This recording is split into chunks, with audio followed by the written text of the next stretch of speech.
অবশেষে শুরু হলো আমাদের নর্থ বেঙ্গল ট্রিপ ডে 2।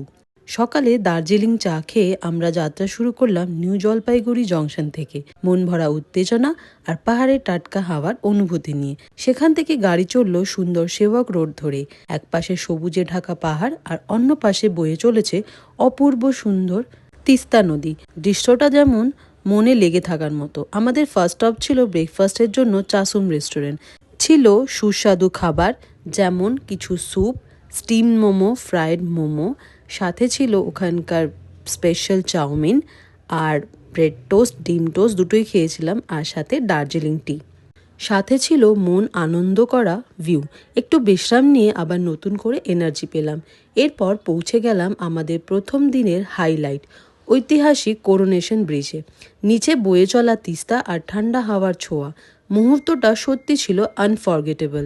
এভাবেই শুরু হলো আমাদের নর্থ বেঙ্গলের সুন্দর যাত্রা।